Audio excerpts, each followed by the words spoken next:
June 22nd, 1941, 3:05 a.m., just outside Brest, along the Bug River. The cold, pre-dawn stillness is shattered by a shrieking, tearing sound. Oberleutnant Karl Richter, commander of a Panzer III Orsf H with the 18th Panzer Division, grips the turret traverse handle. He doesn't need to check his watch. He can feel it. The rumble of 1,000 Maybach and Daimler-Benz engines ignites, a deafening mechanical symphony joined by the wail of Jericho trumpets from diving Stukas.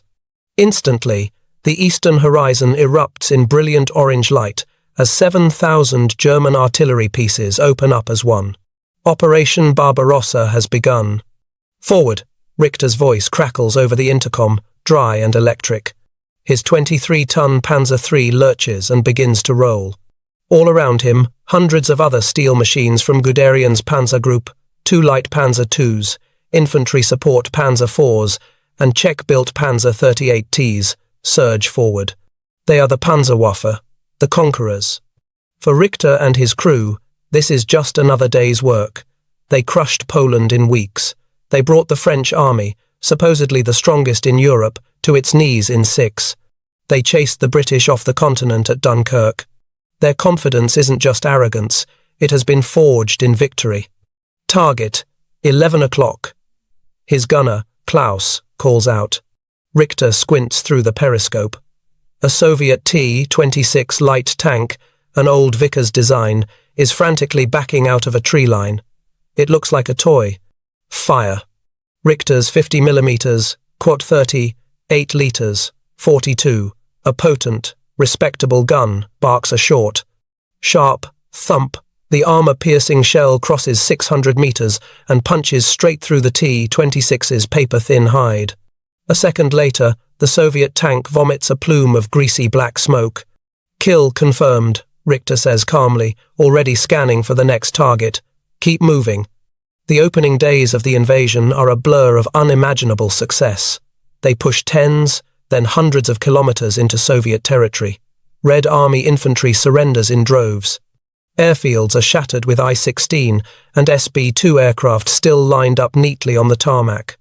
The German tankers joke about the enemy's scrap metal. Their BT-7 tanks, while fast, are so lightly armoured that heavy machine guns can defeat them at close range. Even the standard German anti-tank weapon, the 3.7 cm Park 36, is adequate. Though the soldiers nicknamed it the Heeresanklaufgerät, the army's door knocker, for its impotence against British Matildas in France, here, against these Soviet machines, it does the job. The confidence of the Panzerwaffe is at its absolute peak. They are invincible. The cutting edge of a new theory of warfare proven right time and again. On June 24th, just 2 days into the invasion, Richter's division is pushing north through Lithuania, aiming for the bridges over the Dubisa River. Intelligence reports a Soviet counterattack massing from the town of Raseiniai. Richter smirks. A counterattack? Good. They are coming to us, saving us the trouble of hunting them. As his battalion moves into a shallow valley, the radio operator shouts, "Contact! Front! Multiple targets!" Richter raises his binoculars. In the distance, perhaps 1,000 meters out, a group of tanks is emerging. They are large, but that doesn't matter. Klaus, ready, Richter orders. Lead target, APCR. Armor-piercing composite, rigid. Understood, Herr Oberleutnant. Target locked. The enemy tank grows larger in the sight. It's unlike anything Richter has ever seen. It's low and wide, with a long, ominous gun. But the strangest thing is its shape. Every surface seems angled, sloped. Fire, Richter commands. Klaus's 50mm fires. A perfect shot. The tracer round flies true, striking the target dead center on its front glacis plate. And then the impossible happens. A bright white flash as the round impacts, and instead of penetrating, it ricochets skyward, harmlessly, like a stone thrown against a steel wall. In the cramped fighting compartment, silence. What? What was that? Klaus stammers. It bounced. Reload! Fire again! Richter screams, his throat suddenly dry. The strange Soviet tank, a T-34, hasn't even slowed down. It's accelerating. Klaus fires again. Ping. Another bright streak. The shell careens off. And again. Ping. Ping. It's not working. The gunner panics. The rounds won't go in. Before Richter can give another order, the T-34 fires. A deafening crack echoes across the valley, and the Panzer IV to Richter's right explodes in a ball of fire. The T-34's 76.2mm gun had gone through it as if it wasn't there. Richter feels a wave of pure, cold dread. They aren't the hunters. They are the prey. June 24th, 1941, 11:20 a.m. The valley floor near Raseiniai, Lithuania. The air is thick with acrid smoke and the metallic scream of ricochets. "Reverse! Reverse! Get us hull down!" Richter bellows, his voice cracking. His driver, young Brandt, slams the Panzer III into reverse, the transmission whining in protest. The tank lurches backward, seeking cover behind a slight rise in the terrain. The radio is an unintelligible storm of panic. Keine Wirkung, keine Wirkung, no effect. Hans is hit, he's burning. Flank, try to get the flank, aim for the rear. But there is no flank. The T-34 seconds, part of the Soviet 2nd Tank Division, are not slow, lumbering beasts like the French Char B-1. They are fast. They move across the rough terrain faster than Richter's own Panzer III, their wide tracks gripping the earth, their V2 diesel engines roaring. "Target, right, another one," Klaus screams, his composure gone. A second T-34 barrels over the crest. It ignores Richter's tank and focuses on a battery of PaK-36 anti-tank guns, frantically setting up in a nearby field. The gun crews, brave but doomed, begin firing their 3.7 centimeters rounds. Richter watches in horror. The shells, fired from the army's door knocker, look like sparks, like pebbles, striking the T-34's angled armor and vanishing. The T-34 doesn't even bother to stop.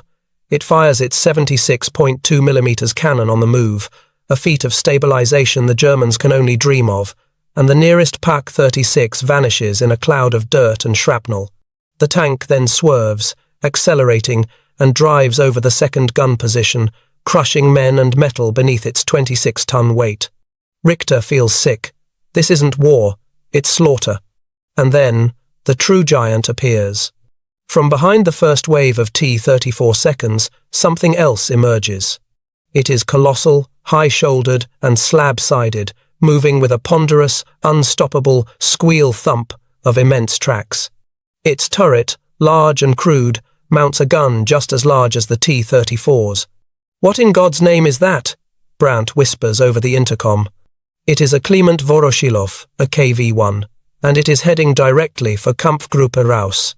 A panzer troop from a neighboring unit, Hauptmann, Captain von Schönberg, is watching from his own command tank. He orders his entire company to concentrate fire on the lead KV-1.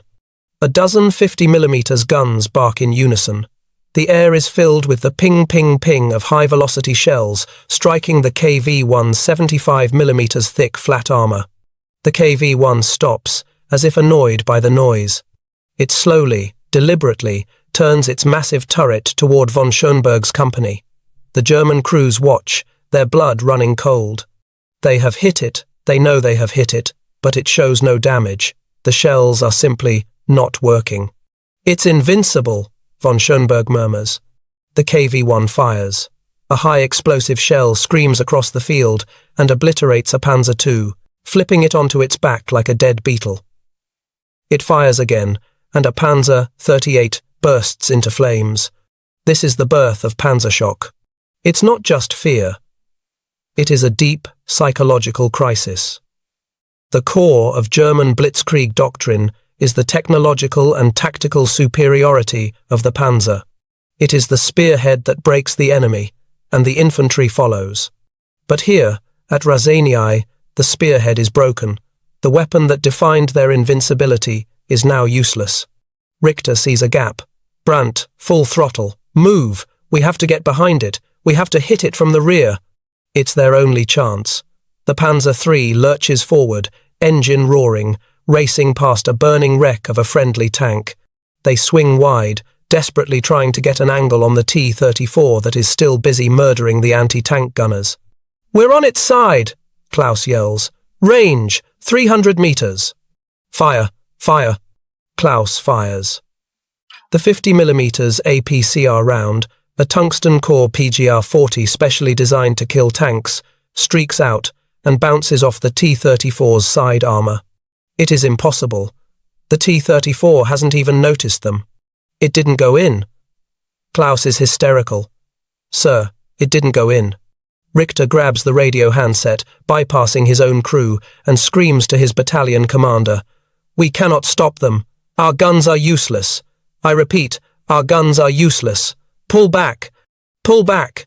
His desperate plea is echoed by commanders all along the front. From Army Group North at Raseiniai to Army Group Center at Minsk, the story is the same. The Panzers, the victors of France, are being swatted aside. For Karl Richter and the men of the 18th Panzer Division, the legend of their own invincibility dies in that Lithuanian valley, spattered against the sloped armor of a tank they never knew existed. June 25th, 1941, 4:30 a.m., a single, vital crossroads south of Raseiniai. The sun is not yet up, but the grey light reveals the silhouette that has haunted Kampfgruppe Raus all night. It is a single Soviet tank, a KV-1, and it is simply sitting there. It had rolled up the previous afternoon, right into the main supply artery for the advancing 6th Panzer Division, and stopped. A column of 12 supply trucks, mistaking it for a captured wreck, had driven up. The KV-1's 76mm gun fired, and in 2 minutes, the entire column was a line of blazing funeral pyres. Now, it sits, engine idling, blocking the path of an entire German battle group. Oberst Colonel Erhard Raus is furious. This is humiliating. It is also deadly.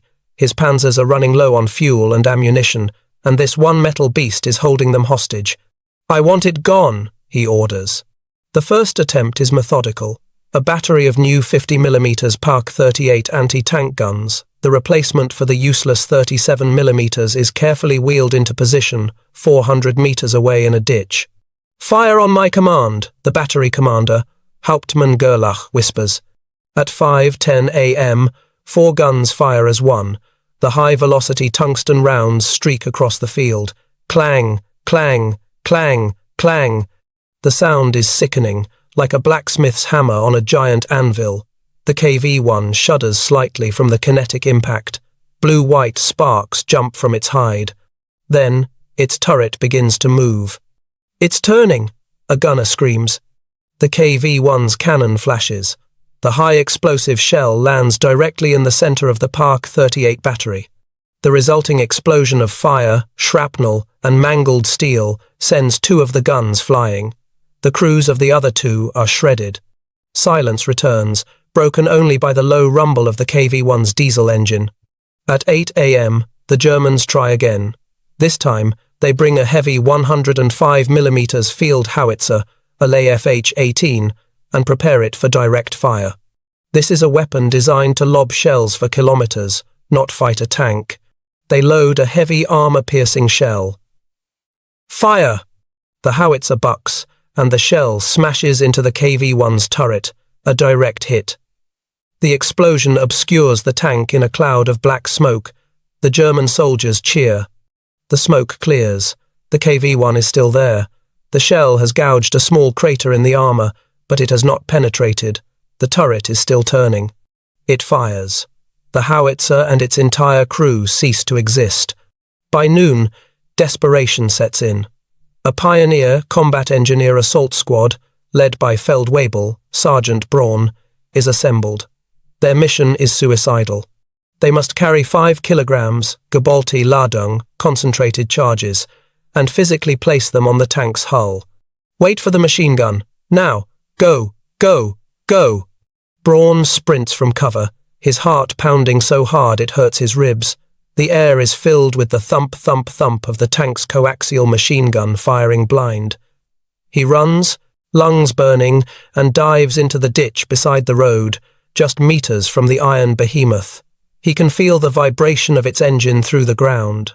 He scrambles up the embankment, places the charge against the track, pulls the fuse, and is cut in half by a burst of machine gun fire from the hull gunner who was waiting for him. The charge explodes, tearing the track apart. The KV-1 is immobilized, but it is not dead. Its turret still turns. It is now a fortress. Finally, at 17:00 p.m., after nearly a full day of paralysis, Colonel Rouse calls for the last resort, the wonder weapon. A crew from a Luftwaffe anti-aircraft battalion begins to set up their gun. It is the 8,8, the 88mm Flak 36, the one gun the Allies learned to fear in France. Range, 700 meters, the gun commander barks. AP shell, load. The crew works with frantic precision. This is their only chance. Target sighted. Fire. The 88mm gun cracks like a bolt of lightning. The shell, travelling at over 820 meters per second, does not ping. It does not clang. It makes a sound like a steel door slamming shut. Whoomp. It punches a neat, small hole in the KV-1's thick side armour, zips through the crew compartment, and blows out the other side. A second shot. Whoomp. A third. Whoomp. White smoke begins to pour from the entry holes. The KV-1's gun goes silent. The low rumble of its engine dies. The German soldiers stand up, dazed. It took the combined efforts of an entire battle group, multiple batteries of artillery, a suicide squad of engineers, and the most powerful anti-aircraft gun in the world to destroy one single tank. The reports sent back to High Command that night are not of victory, but of stark, terrifying realization. July 14th, 1941. Army Ordnance Proving Ground, Kummersdorf, Germany. The air is humid and still, a stark contrast to the dust and fire of the Eastern Front. Here, there is no sound of artillery, only the nervous coughs of men in immaculate uniforms and factory lab coats. They stand in a semicircle, hats in hand, around a low-slung, ugly machine. It is a T-34, 76 Model 1941, captured near Minsk and rushed back to the Reich under a heavy tarp, as if it were a contagious disease. Standing apart from the group is General Heinz Guderian, the father of the Panzerwaffe. His face is a mask of grim fury. He has flown directly from the front, leaving his Panzers to punch deeper into Russia, to be here for this. He stabs a leather-gloved finger at the Soviet tank. There, he states, his voice low and cutting. There is the machine that has made liars of our intelligence and fools of our engineers. Explain it. The man who steps forward is Dr. Ferdinand Porsche, alongside representatives from Daimler-Benz and MAN. This is not a technical review. It is an inquest. General. The reports are... One of the engineers begins. They seem exaggerated. Our Panzer III's new 50mm L, 60 gun, should. Guderian cuts him off. I have seen Oberleutnants weep because they have put 20, 30 rounds into one of these things, only to have them bounce off like hailstones. I have seen my Panzers, the victors of Europe, brewed up by its 76mm gun from a kilometre away, before my men even knew they were in range. Do not tell me what should be, tell me what is. An ordnance specialist, a man with calipers and a clipboard, begins to read his findings. His voice is dry, academic, and utterly terrifying. We begin with the armour, meine Herren, he says, his hand resting on the T-34's glacis plate. The plate itself is only 45mm thick. A few of the executives look relieved. Their Panzer III has 50mm, and the new Panzer IV Osef F has 50mm on its turret and hull. Do not be comforted, the specialist continues, his voice flat. This 45mm plate is sloped at 60 degrees from the vertical. The trigonometric reality, he pauses, looking at the generals. This means a projectile striking it must penetrate an effective thickness of 90mm of steel. A stunned silence. 90mm, their most powerful tank gun, the 50mm KWK 38 litres, 42 on Richter's Panzer III, can penetrate perhaps 60 millimeters at 500 meters. The short-barreled 75 millimeters on the Panzer IV is a howitzer. Its AP shell is almost useless against armor. Only the 88 millimeters flak gun can reliably penetrate it, and that is an anti-aircraft gun, not a tank weapon. It weaponizes geometry, a Daimler-Benz man whispers, horrified. All our designs are based on vertical plates, easier to manufacture, easier to mount. They do not care about easy, Guderian says. The specialist moves to the side. The chassis. Look at the tracks. They are 50 centimeters wide. Wide. Our Panzer III uses 36 centimeter tracks. When the autumn rains come, General Oberst, your tanks will be swimming in mud.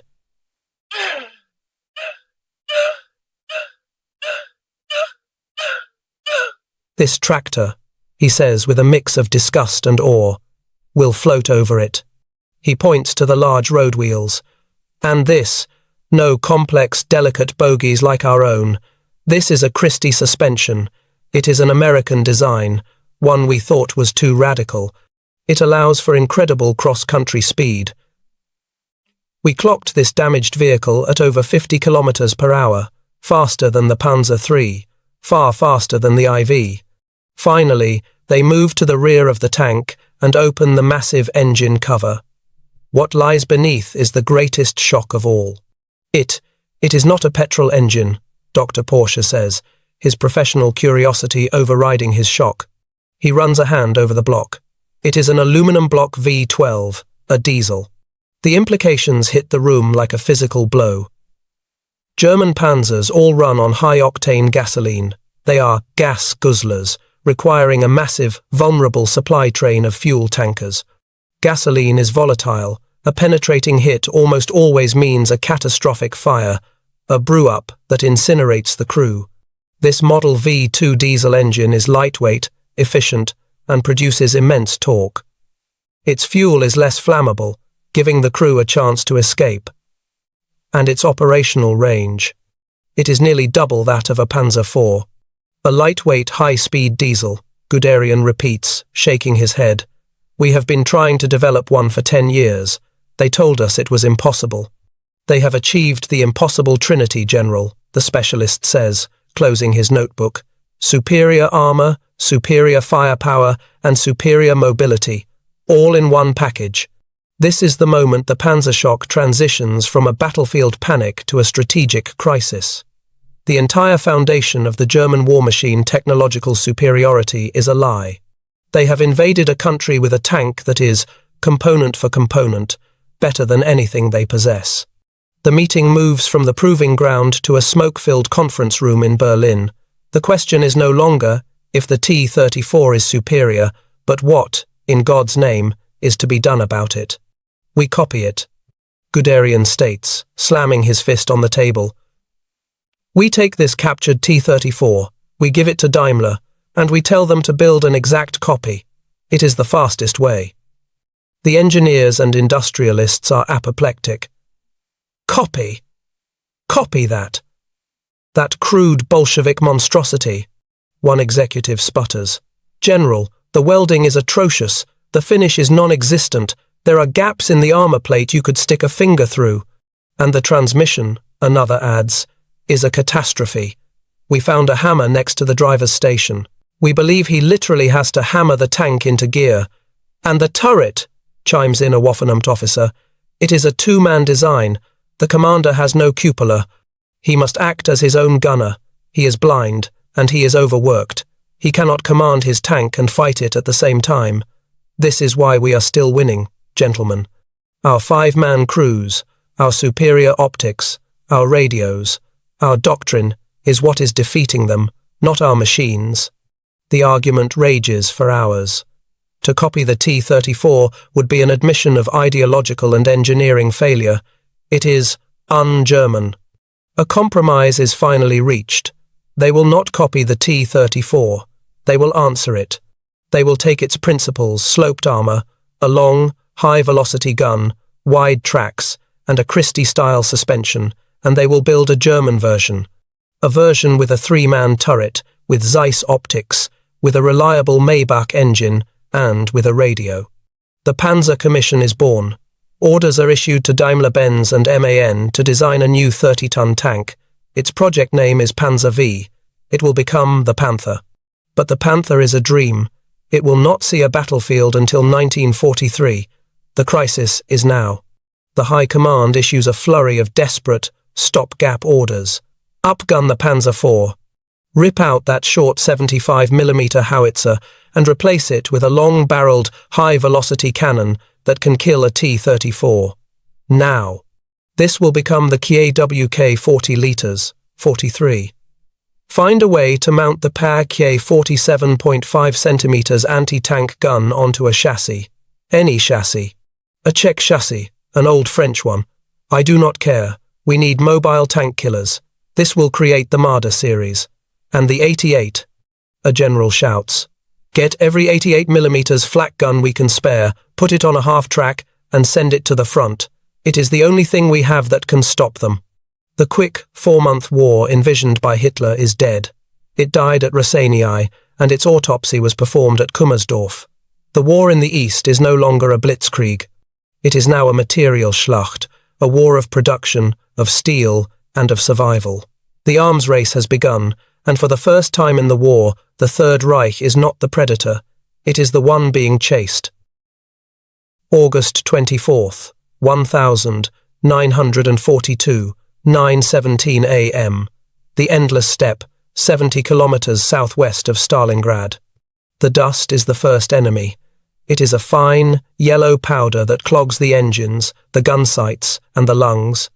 Unteroffizier, Sergeant Frank Hanke, commander of a Panzerjäger Marder II, tastes it on his teeth. His tank is a joke, and a bad one at that.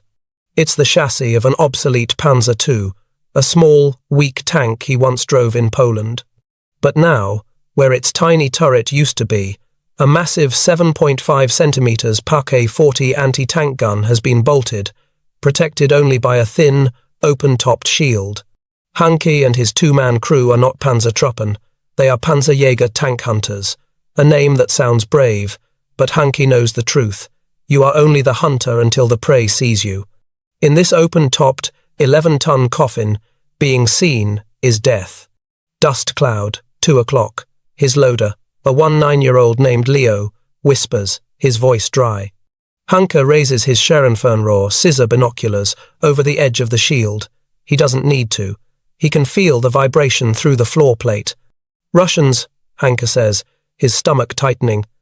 At least a company. Looks like T-34 seconds. This is the new war.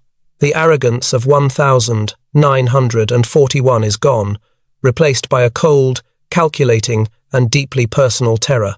The Panzer shock has faded, but its legacy is this: a war fought with stopgaps and desperate expedients. The Marder is one of those expedients. It is a glass cannon, a weapon born of pure panic, but it has one single virtue, the PAK 40 gun. It is the gun that can finally kill the T-34 from the front. Driver, pull us into that ditch. Engine off. Gunner, you are clear to fire on the lead tank. 1 shot, then we move. Understand? Understood, Herr Unteroffizier. The Marder settles, its long gun pointing toward the dust cloud. The rumble becomes a roar. Out of the haze, they appear not as individual tanks, but as a wave. 10, 15, then 20 T-34 seconds, moving fast, infantry clinging to their hulls. They are cruder than the 1941 models. The welding is sloppy, the paint is non-existent, but there are so many of them. Range, 1,000 meters, Leo calls out, his eye pressed to the sight. Wait. The T-34 seconds are not slowing. They haven't seen the hidden Marder. 800 meters, firing. The Marder II rocks back violently with a deafening crack. The 7.5 centimeters shell, a Psedgura 40 tungsten core shot, screams across the steppe. Hanke watches through his binoculars as the lead T-34, which would have contemptuously shrugged off a 50mm shell, seems to stumble. A small, black hole appears on its front glacis. A half-second later, Its turret blows 20 feet into the air in a perfect, smoky ring. "Target destroyed," Leo yells, already fumbling for a new shell. "I said one shot," Hunky screams. "Driver, move, move, reverse, go!" The engine roars to life just as the other T-34 seconds, now alert, turn their turrets. A 76.2mm shell snaps past their position, so close Hanke can feel the heat. Another shell explodes where they were parked a second before. "They're on us! They're on us!" The driver panics. "Shut up and drive!" Hunker commands, his knuckles white on the shield. They race backward, a high-profile, thinly armoured target fleeing from the monsters they were sent to hunt. This isn't blitzkrieg. This is a knife fight in the dark. 100 kilometers to the north, Oberleutnant Karl Richter, promoted after the Rasenii disaster, finds himself in a similar, yet vastly different situation. He is no longer in a Panzer III. The army has given him a new mount. At first glance, it looks like the same old Panzer IV. But where the short, stubby 75mm L-24 howitzer used to be, there is now a new weapon. A long, elegant, and utterly lethal 7.5 centimeters KWK, 40 liters, 43 cannon. This is the Panzer IV OSF, F2, the stopgap that is saving the Panzerwaffe. Richter and his men call it the Langschwert, the longsword. "Klaus," Richter says over the intercom, his voice calm. His old gunner, Klaus, is no longer the hysterical boy from 1941. He is a hardened veteran. "You see the patrol." "I see them, Herr Oberleutnant," Klaus replies. His voice is cold. 3T, 34 seconds, 1,400 meters. In 1941, this would have been a suicide. The T-34 seconds would have been invulnerable, and Richter's 50mm gun would have been useless. Now, the entire battlefield geometry has changed. Target, lead tank. Range, 1,400. Range set, target locked.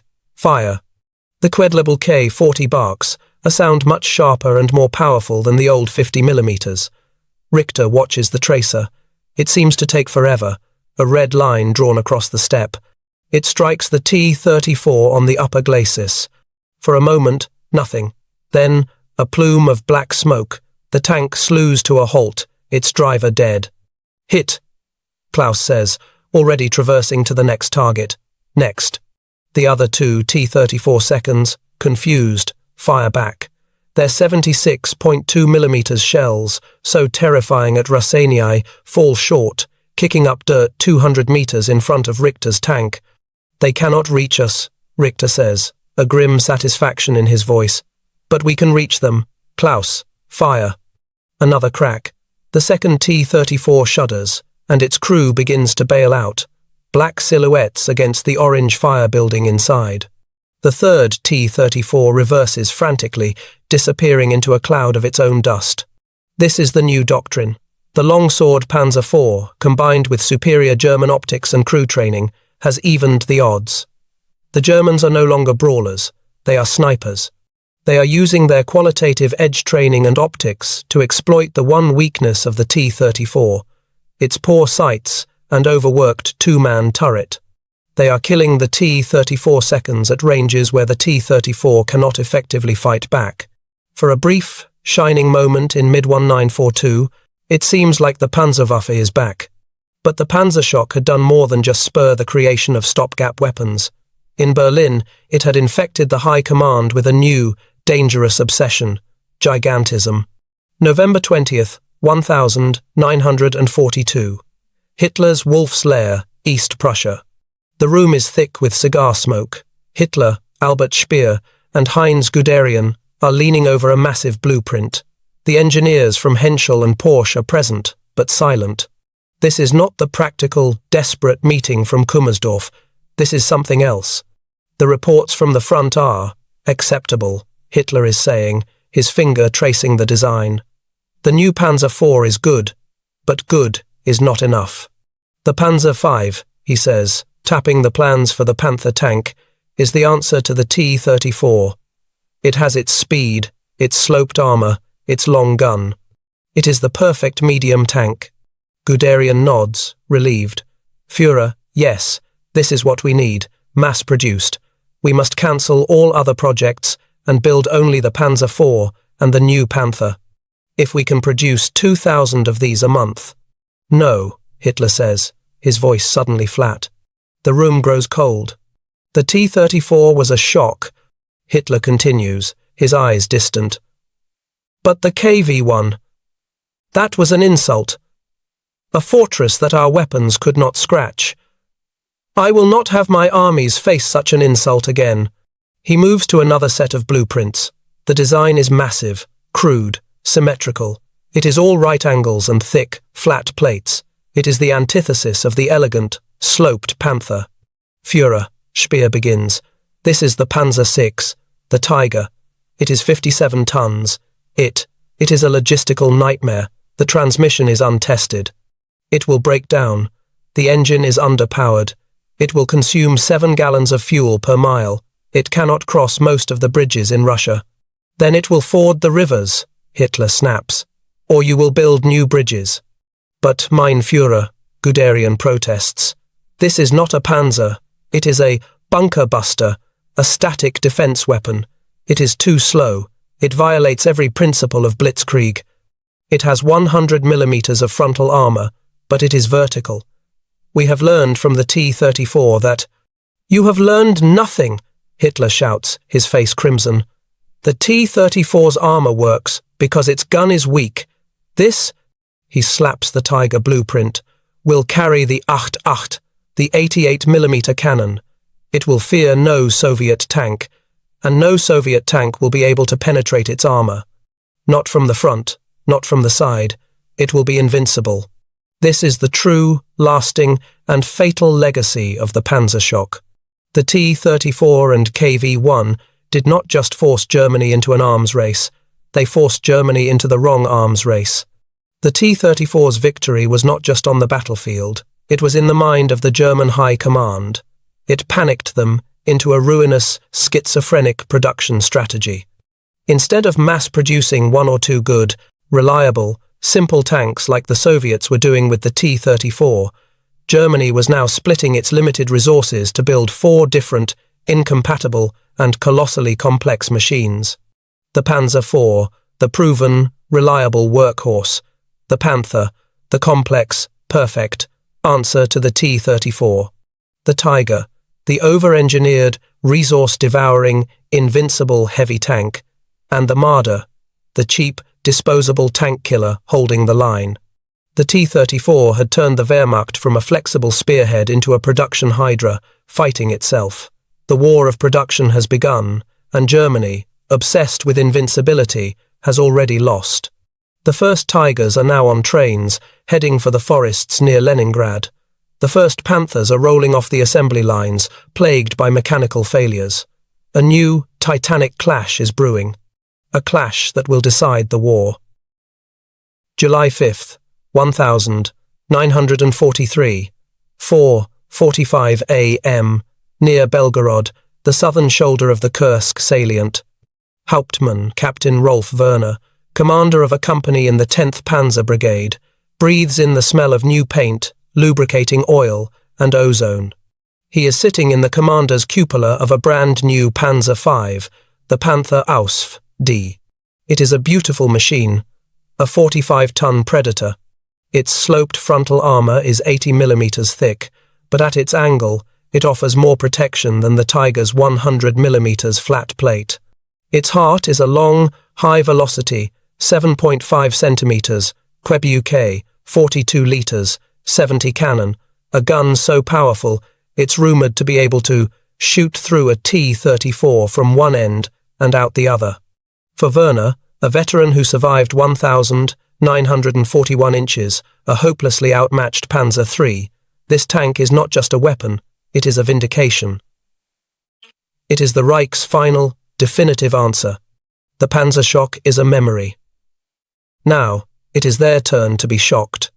All call signs, Panzer Keil formation, the battalion commander's voice crackles over the radio. Tigers will lead, Panthers on the flanks, Panzer IVs and IIs to clean up. We will not stop until we are in Prokhorovka. Panzer, march. Werner's Panther lurches forward, its 600-horsepower Maybach engine roaring a deep, throaty baritone. Around him, the earth trembles. This is Operation Citadel. It is the greatest concentration of German armour ever assembled. 2 entire army groups, nearly 1 million men, and 2,700 tanks and assault guns are being thrown against the Soviet defences. This is the last blitzkrieg. As they rumble over the pre-dawn landscape, Werner looks through his revolutionary Zeiss TZF-12 binocular sight. The clarity is astonishing. He can count the blades of grass at 800 meters. Contact, his gunner, Heine, calls out. 11 o'clock, dug in T, 34 seconds. Range, 1,800 meters. 1,800 meters, nearly 2 kilometers. In his old Panzer III, that was beyond visual range. For the T-34, it was an impossible shot. Heine, Werner says, his voice a low, excited hum. Target the lead. Fire. Firing. The Panthers L. 70 gun doesn't just thump, it cracks. A solid whip, crack, that resonates through the steel hull. The high-velocity, tungsten core PZGR 40/42 shell is travelling at 1,120 meters per second. It covers the 1,800 meters in less than 2 seconds. Werner doesn't even see the shell. He just sees the result. The T, 34 inches, his sights doesn't explode. It is penetrated. A puff of smoke, and it is still. Hit, kill, Heine shouts, already traversing. Next target, 1,750 meters. Whip crack, another T-34 is punched through. Kill. This is not a battle. This is a Reichsmarkschießen, a target shoot. They're firing back, Werner's radio operator warns. Ping. Ping. Pang. The sound is familiar, but the terror is gone. 3 76.2mm shells, fired from the surviving T-34 seconds, strike the Panther's sloped glacis plate. They ricochet harmlessly, painting bright yellow streaks on the new paint. Werner laughs. He actually laughs. It's just like Rasenii, he says over the intercom. But the boot is on the other foot. Keep firing, Heine. Kill them all. The Panzer shock has been reversed. For the Soviet tankers, this is their worst nightmare. Their guns, which dominated the battlefield for 2 years, are suddenly useless. Their armour, once invincible, is now as weak as paper. They are facing a new generation of invincible German tanks. But the German gamble was not just on technology, it was on production, and the Panthers, built by slave labour and under Allied bombing, were rushed to the front. Sir! Werner's driver yells, his voice tight with panic. I smell smoke! It's not gunpowder! Werner's stomach drops. He looks at the engine temperature gauge. The needle is in the red. It's the fuel pump! The driver shouts. She's leaking! We're on fire! A plume of thick, greasy smoke begins to pour from their own engine deck. Bail out! Bail out! Werner screams. He and his crew tumble out of the Panther, just as the flames lick at the ammunition stowage. They are 1,500 meters from the enemy, in the middle of a minefield, and their invincible tank has been destroyed, not by the enemy, but by its own faulty engineering. All along the front, the story is the same. Of the 200 brand-new Panthers that started the attack, more are immobilized by mechanical failures, leaking fuel pumps, overloaded transmissions, and weak final drives than by enemy fire. And then, there is the other enemy. Hauptmann Werner, now on foot, dives into a shell crater as the ground erupts. He sees his battalion commander's Tiger tank, the 57-ton beast, roll over a slight rise. Instead of finding fleeing Russians, it finds what the Soviets call a pack front. It is not a lone anti-tank gun, it is a wall of them. 40, maybe 50-76.2mm, Ziz 3 guns, all dug in, all zeroed on this exact spot. The Soviet commander waits until the Tiger is 400 meters away. Fire. In 10 seconds, the Tiger is hit by 20 high-explosive and armor-piercing shells. Its invincible 100mm armor cannot withstand a coordinated, massed volley. It shudders to a halt, on fire, its crew dead. Werner watches, horrified.